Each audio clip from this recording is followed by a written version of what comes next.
Ok julle, ons gaan aan met die reeksie in gesprek met myself. Die vorige enetjie was nou hoe kan 'n mens dit nou amper sê, was nou redelik depressing in my siening. Maar ek dink is belangrik om ook laat mense dit hoor en ook kan verstaan wat is of waartoe ons beweeg. Maar nou wil ek bietjie na die positiewe kant kyk. En dis maar 'n vooruitsig waarna ek baie uitsien. Ek is nie noodwendig seker of ek dit in my lewenstyd gaan sien of wat ook al nie, maar ek hoop maar altyd ek glo ek is 'n redelike positiewe mens en nie 'n baie negatiewe persoon nie. Maar ek wil en wat ek nou maar vandag oor 'n bietjie gesels is maar broederliefde en samesyn. En weer 'n keer, dit is nie so regtig eintlik 'n maklike onderwerp nie, want jy weet as ek nou vir iemand sê kom ons praat bietjie oor samesyn en ons so en so, en die heel eerste ding wat opkom is iets so sport, en nie dat daar noodwendig iets verkeerd daarmee is nie, maar pas op dat jy nie 'n afgod maak van die ding nie. Dit is maar my eerlike opinie daaroor. Maar wat ek bedoel met samesyn is, wanneer laas het julle byvoorbeeld, en dit begin maar op familievlak, weer 'n keer is dit nie, jy hoef dit nie verder as dit te vat nie, waar jy met een van jou kinders of jy is 'n familie 'n onderwerp oor begin gesels, en voordat jy jou oë uitvee, het julle vir 3 of 4 ure gesels oor 'n onderwerp, en daai onderwerp het dalk al 4 of 5 keer verander. Ek dink daar's baie min mense wat dit in vandag se tyd doen. Ons probeer dit nou nogal redelik gereeld by ons, en ons begin by 'n onderwerp van ag, dit maak nie eers saak nie. Ons het ek en my oudste dogter het vandag gepraat oor lewensredding en lewensredders. Jy weet, by die see en waar ook al. Jy weet wat toe nou uitgedraai het na 'n gesprek van amper 'n uur en 'n half. So weer 'n keer, daar is nie regtig 'n persoonlike onderwerp of 'n onderwerp waarvan jy nou spesifiek moet praat of wat ook al nie. Maar net daai samesyn om bietjie te leer by mekaar en te gesels oor 'n onderwerp wat nie noodwendig swaar is nie. En daar is altyd tyd en plek vir swaar onderwerpe, moet my nie verkeerd verstaan nie. Ek dink in my huis is dit maar meerendeels van die groter goed wat ons bespreek, en dit het maar gedoen met die geloof in jou, jy weet waartoe jy uitsien in die wêreld ensovoorts ensovoorts.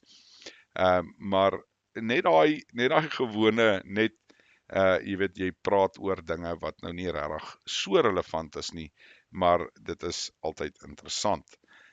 Jy weet, so ek dink natuurlik dit begin, soos wat ek nou gesê het, op familievlak, en ek glo ook, jy weet, ons moet dit maar weer begin kweek.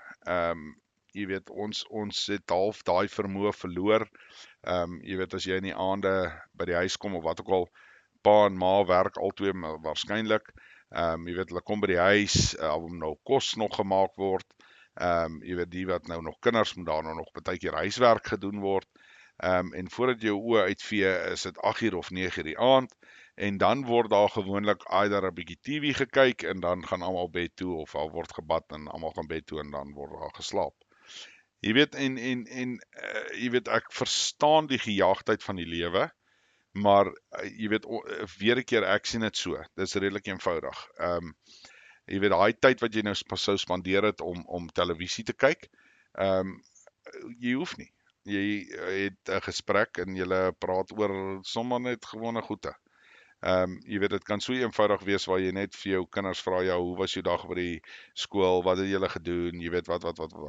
En dit is nie 'n moeilike, gemaklike ding om noodwendig te begin nie, want jy weet, die kinders is ook nou al so gekondisioneer dat hulle, jy weet, hulle verwag dit amper nie. Want soos wat ek nou sê, jy weet, 8:00 is ons almal al rustig, almal het nou gebad en almal het geëet en wat ook al, en dan kyk ons nou 'n stories en op TV, wat ook al dit nou mag wees. En dan gaan slaap almal. Jy weet, en dit is half, jy weet, as jy daai proses begin en jy besluit, nee, wag, kom, ons gaan nou vanaand nie TV kyk nie. Ons gaan nou sommer net so 'n gesprek hê. Wat het jy vandag gedoen by die skool? En dan gaan jy sê nie veel nie.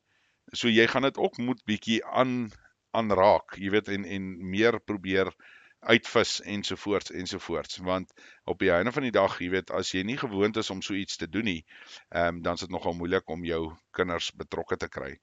Maar weer 'n keer, soos wat ek nou sê, dit begin by die familie, moet dit eintlik maar eers tussen man en vrou begin. En dit is die belangrike deel, jy weet, wat maak jy, hoe gaan dit, jy weet, dit moet, en ek glo, ek hoop dat die meeste sterk verhoudings het dit alreeds, waar jy daai intieme geselstyd het, en as ek sê intiem, het dit nou niks te doen met die slaapkamer nie, ek praat van waar jy net met mekaar gesels oor goed in algemeen, en ook nie wat moet betaal word wanneer nie, dis nie deel daarvan nie, as julle hoor wat ek sê. So ek dink is maar net belangrik om dit in ag te neem, en as jy dan nou so iets wil aanpak, laat jy dit ook aanpak en verstaan, en nie moed verloor in die begin nie, want omdat ons het daai vermoë verloor, om net met mekaar te sit en gesels. Jy weet, die onderwerp hoef, soos ek sê, nie eers relevant te wees nie, dit is maar net die onderwerp waaroor jy gesels. Jou kind gaan waarskynlik van sy stoel afval, as jy nou wil weet, ja, dit en dat, en wat het hier gebeur by daai juffrou in haar klas, of whatever, jy weet, bietjie belangstelling. Want dis 'n ander ding wat ek dink persoonlik ons verloor het oor die jare, is om bietjie belangstelling te toon in ander mense se lewens. En onthou, daai belangstelling moet eg wees. Dit help nie, jy wil dit nou maar net doen om 'n reaksie te kry nie, want mense is nie eenvoudig nie. Hulle gaan baie vinnig agterkom as hierdie ding nie jy weet, van waarde is, of jy wil maar nou net 'n situasie mee uitspeel of wat ook al. Mense is nie stupid nie. So ja, mense, dis wat ek sal voorstel julle na kyk, veral met die samesyn. Jy weet, en daai ding groei dan nou verder. Jy weet, dan begin dit by jou vriende kom, en dan van daar af by jou vriendekring, jy weet, by sommer algemene by mekaar kom, jy weet, as jy by die kerk is, as jy by sport is, of wat ook al, jy weet, op die einde van die dag, begin jy oor goeie gesels, wat nie noodwendig, of wat ons die vermoë eintlik maar verloor het om oor te gesels. En dis belangrik om daai tyd te koester, en jy weet, maar 'n gesprek daaroor te hê. Ek dink die meeste van ons groot mense is nou, ek noem ou mense, groot mense, want hulle het al 'n paadjie gestap. As jy bietjie hulle uitvra oor lewens, jy kry hierdie stories en goeters wat hulle al gedoen het in hulle lewens, wat totaal en al, jy weet, dit slaan amper jou asem weg, jy weet, as jy dink van die goeie wat gedoen is, en wat hulle al gedoen het in hulle lewens. Jy weet, en dis daai vermoë het weggeraak, jy weet, ons het dit nie meer nie. En ek glo ook samesyn is daar rondom gebou. Jy weet, maar soos wat ek sê, dit begin by die familie, en van daar af sal dit uitspruit na die res van die goede toe. En dan nou, die volgende enetjie wat nou maar daarby aansluit, is die broederliefde. Ek voel ook dat broederliefde het heeltemal en al amper half tot niet gegaan. Jy weet, ek sien te veel mense wat hy praat, jy weet, hulle groet mekaar, en hulle is nou vriende, en môre doen hulle mekaar in. Ek sien te veel daarvan. Dit is vir my hartverskeurend in ons volk, in ons mense, laat ons so optree, sonder dat daar enige waarde daaraan regtig is. Maar, weer 'n keer, daar is 'n oplossing daarvoor. En die broederliefde is belangrik. En hier is maar hoe ek sien jy dit aanpak. As jy sien iemand sukkel, en jy het die vermoë om daai mense te help, dan help jy hulle. Onthou net, ons moet een ding verstaan van dit ook, want nou kan jy ook weer oorhel na die ander kant toe, en dan wil jy almal help. Maar onthou, as jy nie die vermoë het om 'n persoon te help nie, dan beteken dit dis nie eintlik jou plek om hulle te help nie. Maar weer 'n keer, daar's meer maniere om mense te help as net byvoorbeeld finansiëel. Jy weet, daar's emosioneel. Daar is soveel ander maniere wat jy mense kan bystaan en net help en net liefde betoon. En ek dink weer 'n keer het ons daai vermoë verloor. Meeste van ons dink, jy weet, as iemand jou moet bystaan, dan is dit te doen met geld. En die geld is meeste van die tyd nie eers 'n nodigheid nie. Dit is juis net daai emosionele bystand of jy weet net die bystand in die algemeen. En daai broederliefde is ook maar weer iets wat gekweek moet word. Begin ook maar weer op familievlak. Jy weet, soos wat ek gesê het, as jy daai samesyn het in jou familie, sal die broederliefde op sy eie jy weet, opkom en aangaan. Jy weet, ek ken nie 'n ouer, of ek weet nie van 'n ouer wat byvoorbeeld sy kind tigtig en dit geniet nie. Jy weet, geniet om sy kind 'n pak slaag te gee of wat ook al nie. Ek meen, jy voel soos 'n vark op die einde van die dag. Maar jy weet dit is ook nodig, want dit is wat die instruksie wat die woord wel vir jou gee. Maar ek meen, jy gaan mos nou nie 'n 4-jarige met 'n pyp slaan of wat ook al nie. Julle verstaan die konsep. Ek praat nie van kindermishandeling nie. Maar op die einde van die dag, jy weet, om nou weer terug te kom na die broederliefde toe, is as jy iemand sien wat regtig hulp nodig het, gaan staan hulle by. Julle verstaan nie, mens verstaan nie altyd die waardering wat mense het, wat net 'n stemnotaatjie vir iemand anderste kan beteken. Veral as hulle deur 'n moeilike tyd gaan, versus om, jy weet, een of ander algemene boodskapietjie te kry wat nou al 40.000 keer die hele wêreld vol gestuur is, byvoorbeeld, teenoor daai persoonlike boodskapie of 'n oproep. Ek weet, 'n oproep is nie altyd so maklik nie. Jy weet, veral as dit moeilik gaan met mense. Maar ten minste, soos ek sê, daai persoonlike stemnota, net om die mense bietjie op te kikker en hulle te help. En mense, weer 'n keer, jy weet, as jy dit doen, moet dit nie doen omdat jy iets terugverwag nie. Op die einde van die dag gee jy ietsie van jouself met daai broederliefde en glo my, dit kom terug na jou toe. Jy weet, as jy in 'n moeilike situasie is, sal daar mense wees wat jou weer sal ondersteun in die tyd wat dalk te moeilik is, of wat jy voel jy nou nie meer kan of whatever nie. En ek dink is belangrik, jy weet, ek het groot geword en ons het byvoorbeeld in ons daar waar ons gebly het in die straat, het ons byvoorbeeld goede gehad so straatbraaie. Nou ja, ek het nou maar in 'n plattelandse dorpie groot geword, maar selfs in daai tyd het dit toe later heeltemal verdwyn. Maar dit was so wonderlik, want jy weet, dit is was nou maar nou nog in die ou Suid-Afrika, en jy weet, daar's nou ouens van verskillende politieke partye daar gewees, en ouens wat vir hierdie span se rugby span speel, en die ander ouens skryf vir daai rugby span. Jy weet, maar tog het hulle 'n aand gehad, en jy het eintlik jou buurman geken. Jy weet, waar in vandag se tyd is dit heeltemal andersom. Jy weet, ek dink die meeste mense, veral, jy weet, in die groter dorpe en stede, hulle weet nie eers wie is die ou wat langs hulle bly nie. Hulle weet dalk wat sy naam, hulle dalk sy nommer, maar hulle was nog nooit daar in sy huis, of wat ook al die scenario is nie. Jy weet, hulle ken mekaar nie persoonlik nie. Nou, weer 'n keer, onthou nou, daar moet maar grasie bly altyd, want nie almal sien altyd, jy weet, alles op dieselfde manier nie. So moenie, jy weet, as julle nou nie van mekaar hou nie, dan hou julle nou nie van mekaar nie.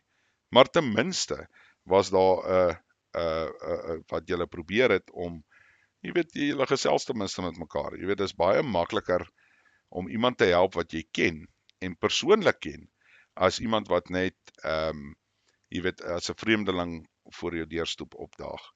En dit is nogal belangrik om daai konsep te verstaan. En ek voel ook, jy weet, as ons daai net weer bietjie probeer kweek, en net weer bietjie broederliefde ontwikkel vir mekaar, dink ek al klaar gaan alles beter gaan. Maak nie saak hoe jy daarna kyk nie. Jy weet, en ons moet maar, of ons dit wil of weet, as ons wil voortbestaan as 'n volk, gaan ons dit moet begin doen. Ons het nie 'n keuse nie. Anders te gaan ons as die boere, of wat ook al jy ons nou wil noem, gaan uitsterf. Want ons is so verdeeld op hierdie stadium. En elke ou het sy eie siening oor wat. En dis reg. Moenie as jy jou siening glo is die regte siening, is fyn. Maar ons kan nog steeds ergens 'n middelgrond kry, wat ons tog oor kan gesels en bietjie samesyn het en die broederliefde daarop toon. En dit is maar die belangrike deel vir my, jy weet, ons moet maar, en mense weer 'n keer, jy weet, dis nie iets wat net gebeur nie, dit vat werk, dit vat moeite, dis maar soos 'n huwelik. Onthou as jy met jou vrou trou of die vrou met haar man trou of wat ook al, dis nie of dit alles net sonskyn en rose is nie, dit vat werk. Dit vat werk om 'n huwelik suksesvol te maak, dit vat kompromie, dit vat tyd, dit vat liefde, dit vat, jy moet, wat is die woord nou,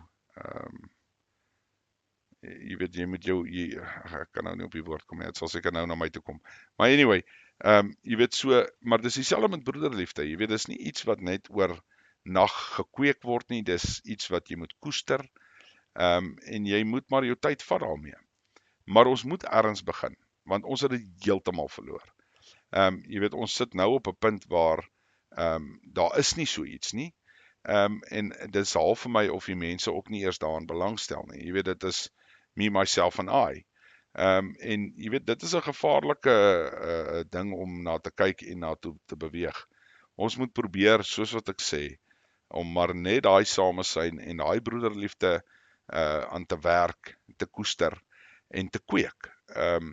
En weer 'n keer mense, soos wat ek maar sê, jy weet, julle hoef nie oor alles saam te stem nie. Kry 'n middelgrond en begin daar. En voordat jy jou oë uitvee, jy weet, ek het maar 'n sê ding wat ek gebruik, jy het nog nooit iemand van jou punt bewys deur met hulle te beklei nie. En mense verstaan daai konsep baie keer verkeerd.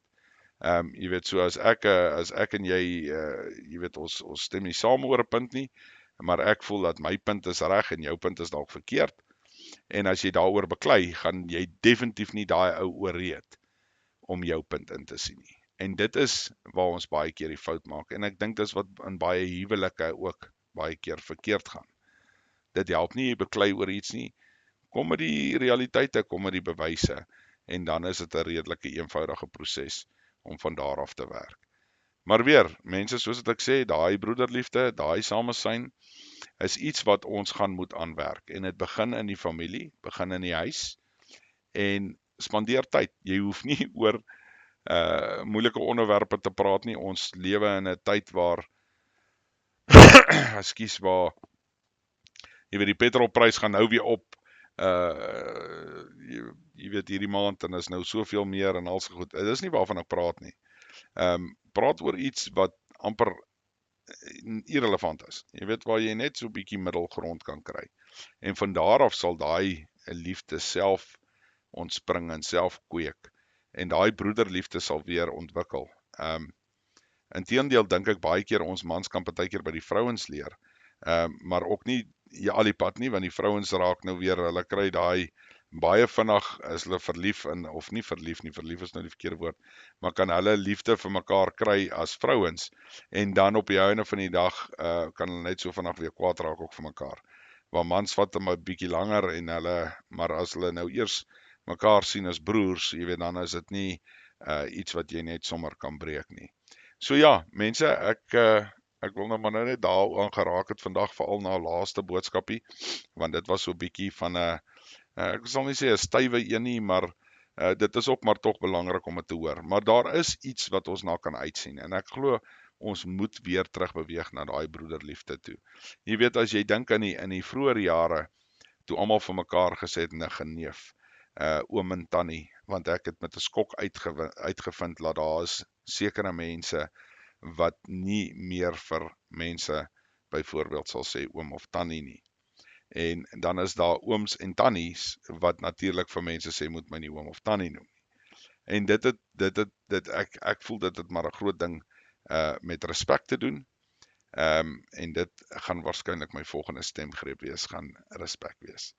Ok julle, ek hoop julle het 'n wonderlike dag verder, ek hoop hierdie beteken vir iemand iets, en ek hoop dit help dalk iemand wat dalk dit nodig het. Ok julle, bye bye.